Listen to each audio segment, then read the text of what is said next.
Hello everyone, this is Jordan from Poison Noises. Today we're going to be doing something a little different than we normally do to ring in the new year. We're going to be doing the 10 things they did not tell me about becoming a pedal builder before I got into this. So let's get started.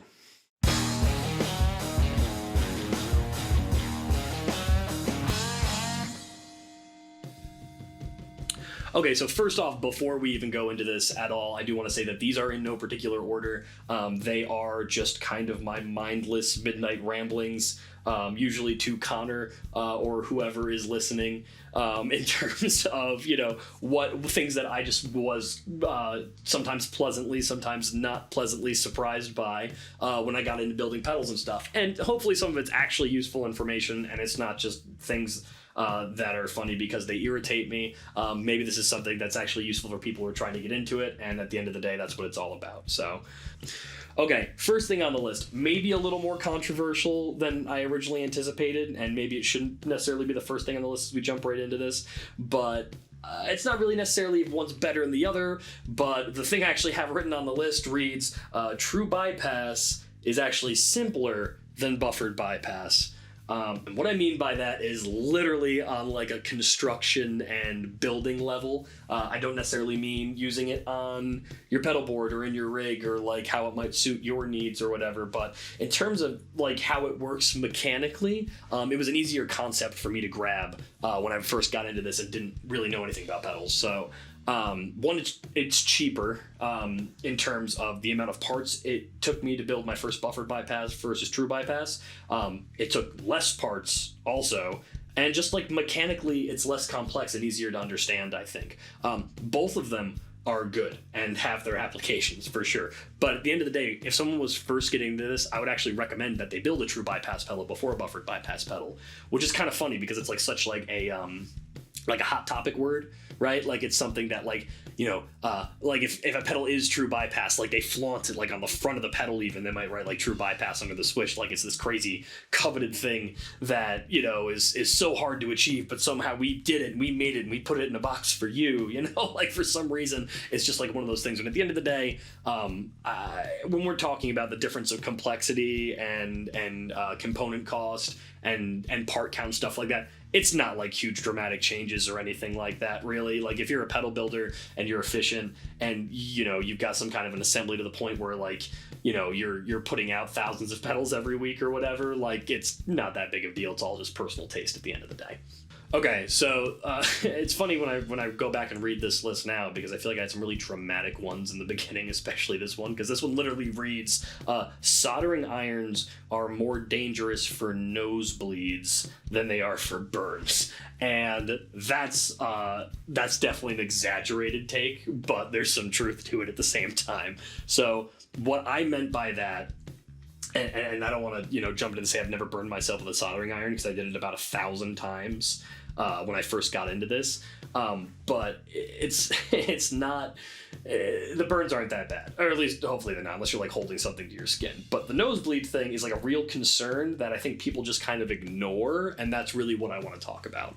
And what I mean by a nosebleed is really just poor ventilation. I mean, you can see like what I have said. I got 2 fans set up here and here already. I got open windows when I need them and whatever, but it's like, when you're working with really small components like you do in pedals, you find yourself doing stuff like this where you're like soldering an inch away from your face trying to make something happen, and that is not smart.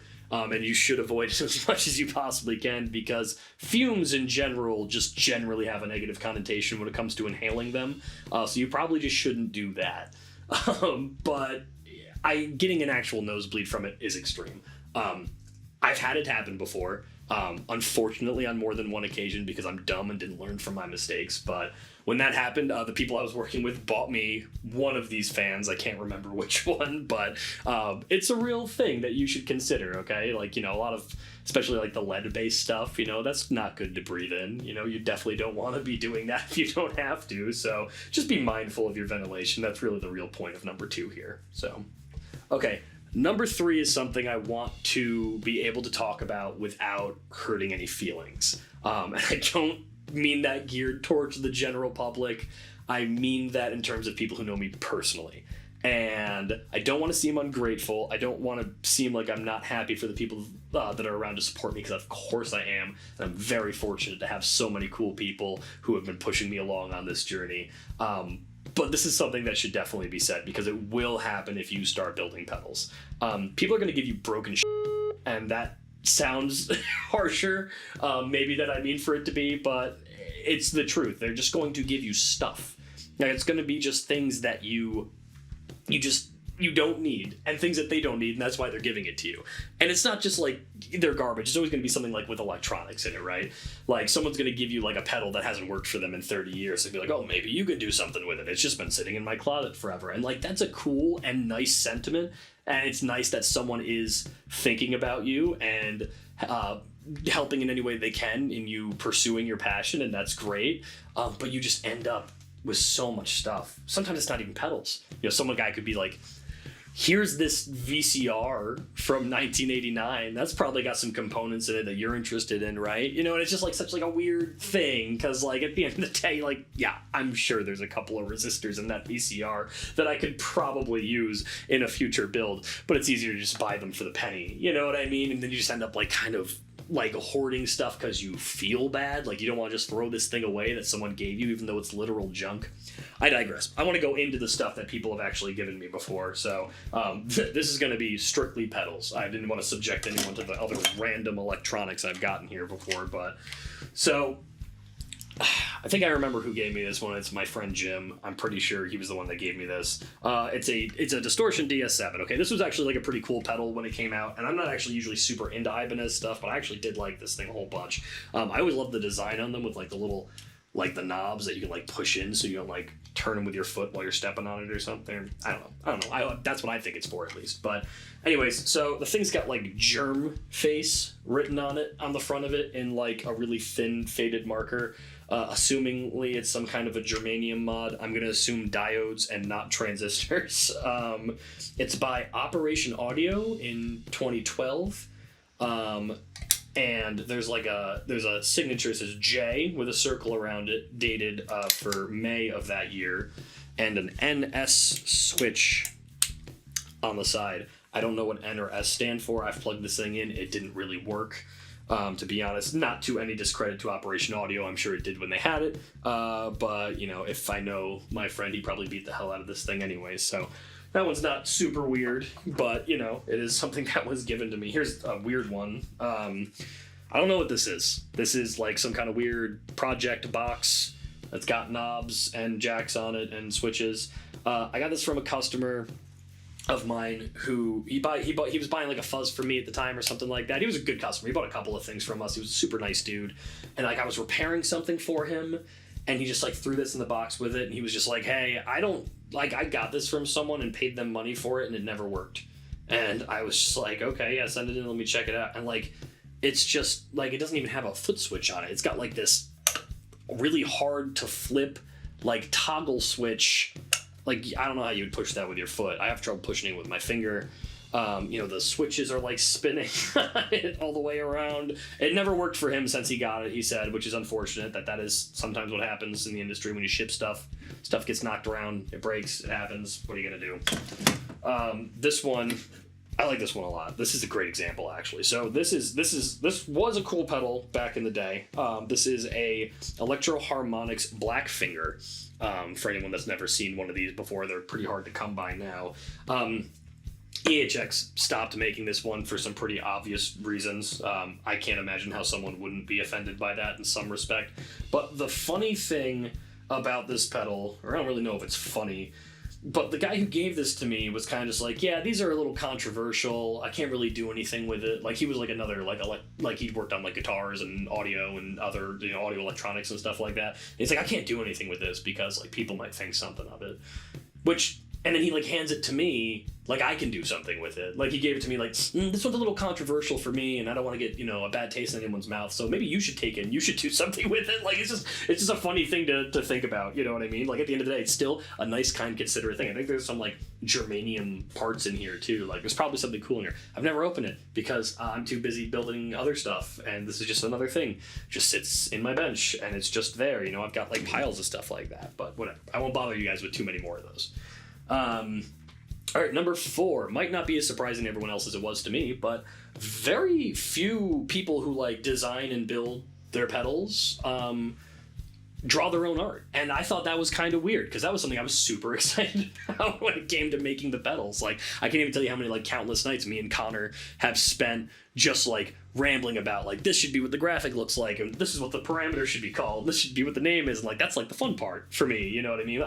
It's all fun. I enjoy all of it. That part's like the part that doesn't necessarily require as much brain power. Also, one of the hardest things I would say is probably naming the stuff, but people don't draw it. People like, they'll usually like commission graphic designers, or maybe they have someone on site that like draws all their art for them or whatever. A lot of people using stamps. Some people put no art on it, and that just seems like a lost opportunity. And it's just like, you know, at the end of the day, I was just excited to be able to use, you know, what I learned from studying fine arts and what I used from studying music and what I used from studying electronics all in the same nice, tight, neat little package. You know, and most of those things are, you know, considerably things that don't really make you a lot of money normally. You know what I mean? Between art and music, you know, and being able to do those two things together and sell it for a profit, well, that just makes all my high school dreams come true. So, all right, number 5 is that schematics are out there. And what I mean by that is they are not hard to find. I, for some reason, thought that if I wanted to build something, like let's say I wanted to build like a Klon or something like that, I was gonna have to go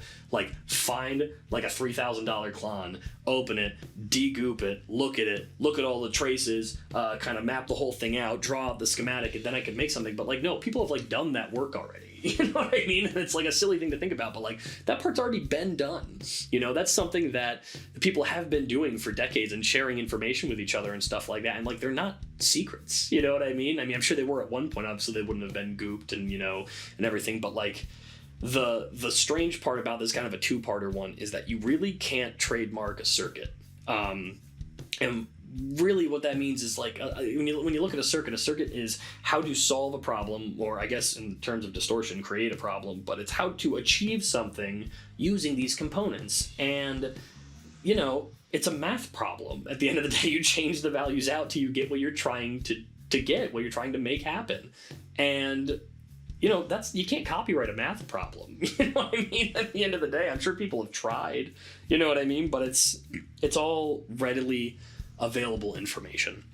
It's all out there. It's all accessible. People have been using this information to design new pedals for literal decades. Like, it is not some crazy, you know, if you know kind of thing. It's like, you just Google it. It's there. Use the internet. That's how I learned how to do most of this, you know? All right, number 6. Again, this seems like another, like, I was being very dramatic about it thing when I wrote it, but it's literally written as, people only want tube screamers and fuzz faces. And there's truth to that. That's something I say out loud to people all the time, for sure. So it's not like this was just a one thought notion I had at one time and it faded away. Like, there's a little bit of reality here. And what I mean by that is, obviously don't want exact tube screamers and fuzz faces. They want derivatives, right? They want your take on them. But I think it's just because those pedals are so popular that people are like, they're familiar with them, right? Like, you know what a tube screamer and a fuzz face sound like on your amp because you've definitely used one before. And I think that familiarity creates a level of comfort that you know what that's going to sound like before you even plug it in, kind of.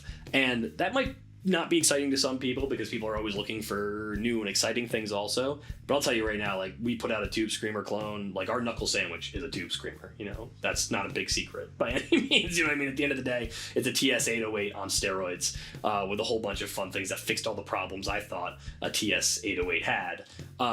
You know, and that's my opinion. But when I tell people that, it's like, oh, I want to buy it because it's a tube screamer and I know what that sounds like, you know what I mean? And it's a weird thing to think about. Like, I've got plenty of pedals that, you know, aren't derivatives of a tube screamer, you know what I mean? And there's a lot of people out there who don't like tube screamers, but they know what they sound like. And when you tell them that, they're like, oh, okay, I know what to do with that now, you know? And it's not a problem.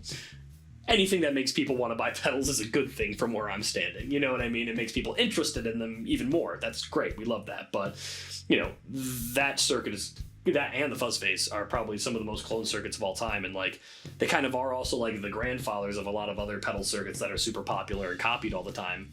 But sometimes you just kind of get tired of it, and you want people to look at the other stuff. You know what I mean? You don't want to make tube screamers and fuzz faces anymore. But I mean, as long as people keep buying them, of course we're gonna keep making them. I like my version of it better than the original, so it's still exciting and fun for me, regardless of how much I complain about it.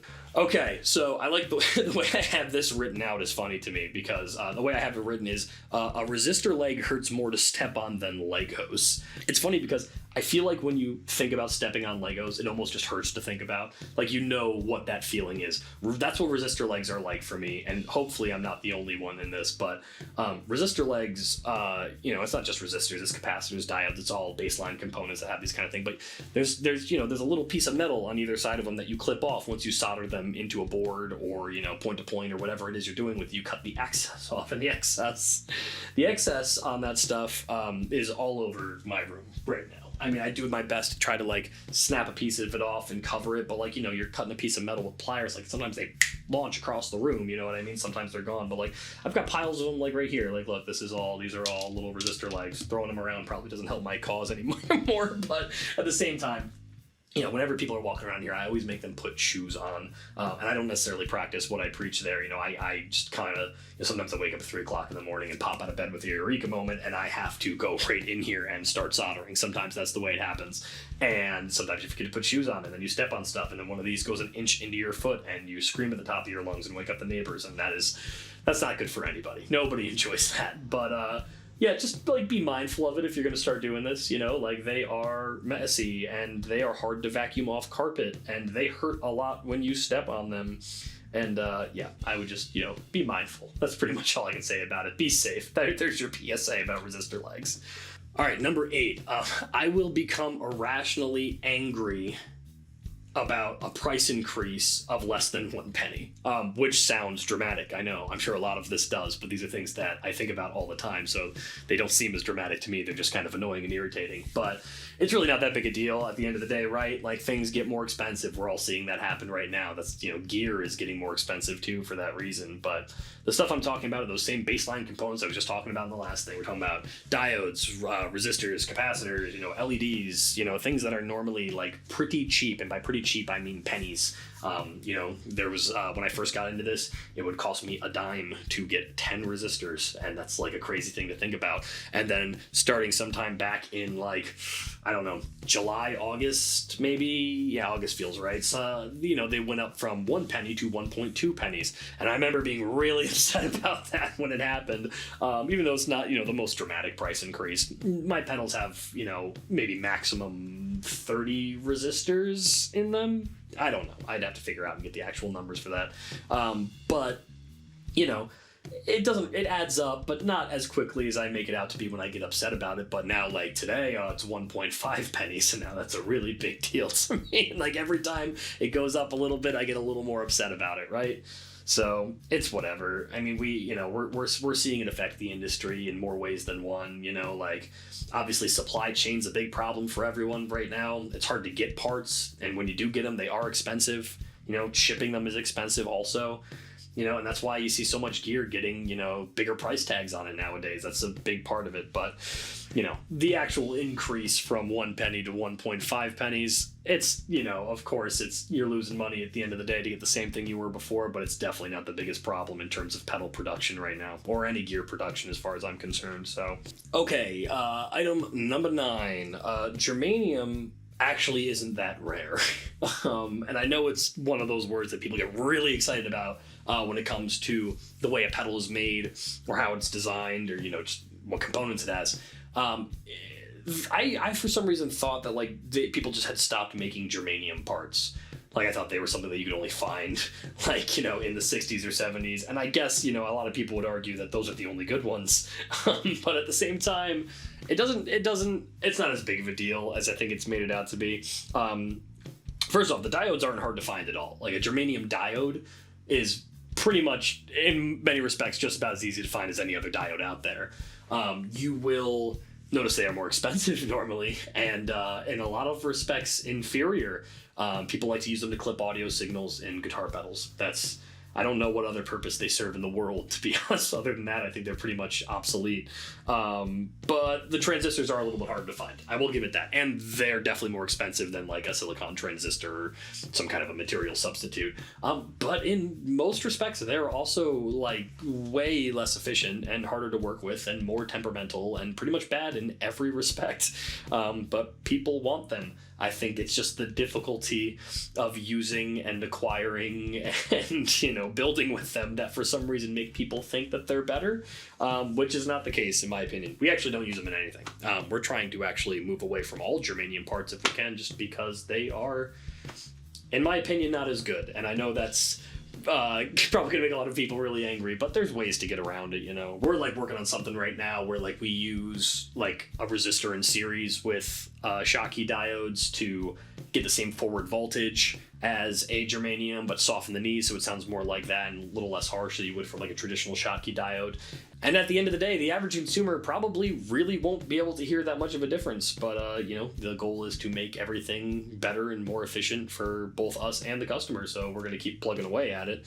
But yeah, at the end of the day, germanium is, as a builder, is pretty much horrible in every possible respect. At least that's my opinion. I'm sure there's people out there who disagree and love working with them. All right, last thing I have on the list. I really wanted to end on a happy note for this one, as I've just been sitting here and complaining about the thing I love to do so very much. But number 10 is the community is super inviting. The whole world of pedal people out there are super cool. And, you know, you don't find that a lot with hobbies when you first get into them. You know, like usually you get into something new and there's like a lot of gatekeepy people, you know, and people who just, you know, they've been doing it for decades, so they know more than you, and you don't deserve to be in these forums kind of thing. And it's just not the way it is with the pedal building community. The pedal building community, it's crazy. There's like hundreds of people in there who just like live for helping people with their problems. Like they literally just, you'll post something like, I can't get this board to work. I've been working at it for weeks. And I'm like, oh dude, send the schematic. I'll look at it right now. I'm not doing anything. It's like crazy to think that there's people out there just helping complete strangers because they love this. They love doing this so much. You know, they love pedals, they love building, and they love this community. And it's been like that forever, which is crazy to think about. Like you talk to like some of the older heads about it, you know, even people that have only been doing it for, you know, maybe 10 years or so. And like, there's people that were helping them back in the day too. And those people are still in the forums, like helping today, you know? It was like crazy to me when I had a problem and I realized I could just like, you know, like email like Brady from Old Blood or like, you know, or hit up Brian Wampler, who's been really cool and supportive on all the forums, or like ask Josh Scott, like, what mistakes should I not make getting into pedal building? Like, that's crazy that you can just ask like these people that are like, you know, the giants of the industry, and they're just cool people who just want to like talk to you about it. The pedal user community, I think, is the complete opposite. I think that the gear community, in terms of like people talking about, you know, what pedals they like, what they're using and stuff like that, I think it's like one of the most toxic places in the world, to be totally honest with you.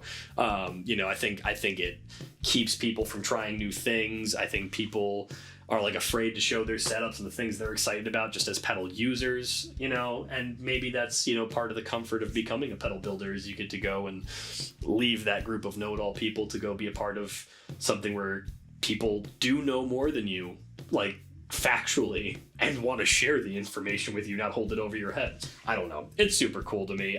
You know, even like the local stores in the area, like, you know, we're in the capital region. We're in upstate New York. You know, Schenectady, New York is where we're actually stationed, and all the local shops around here have been super cool about like, oh my God, your stuff's local. I would love to carry it in here. Like, that's just like, you know, without people like that, I don't know if we would have been able to pull this off. I really don't. And I am super, super, super thankful for that, for sure.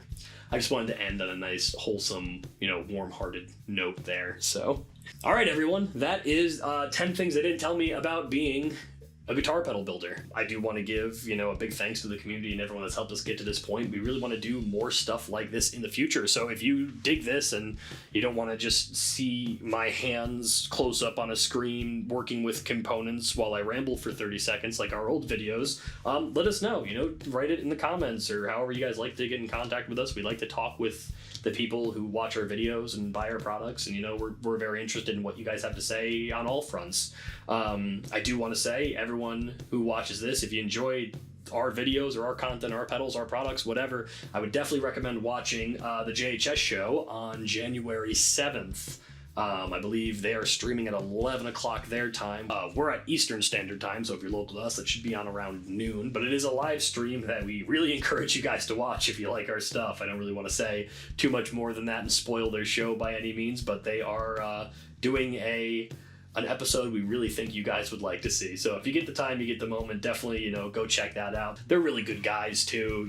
Their show is pretty much playing in the background of everything I build here anyways. But that's it. I hope you guys dug the video, and we'll see you next time.